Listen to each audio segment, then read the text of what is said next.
పిట్ట గాలి కథ. ఒక అడవిలో ఒక చిన్న పిట్ట ఉండేది. అది చాలా వేగంగా ఎగరడం ఇష్టపడేది. ప్రతిరోజూ ఆకాశంలో ఎగురుతూ తనపై తాను గర్వపడేది. ఒకరోజు బలమైన గాలి వీచింది. ఆ గాలి సహాయంతో పిట్ట చాలా ఎత్తుకు చాలా వేగంగా ఎగిరింది. అది ఆనందంతో ఇతర పక్షులకు చెప్పింది. నన్ను చూడండి, నాకంటే వేగంగా ఎవ్వరూ ఎగరలేరు అని గొప్పగా చెప్పింది.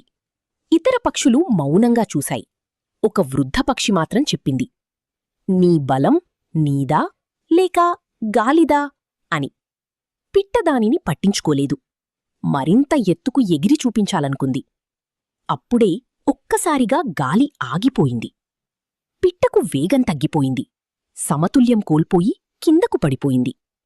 అది గాయపడకపోయినా చాలా సిగ్గుపడింది. తన విజయం పూర్తిగా తనది కాదని అర్థమైంది. ఆ వృద్ధపక్షి దగ్గరకు వెళ్ళి, నేను తప్పు చేశాను, ఇతరుల సహాయం వల్ల వచ్చిన గొప్పతనంపై గర్వపడకూడదు అని చెప్పింది. అప్పటినుంచి పిట్ట తన శక్తిని పెంచుకోవడం నేర్చుకుంది. నీతి: ఇతరులపై పూర్తిగా ఆధారపడకూడదు.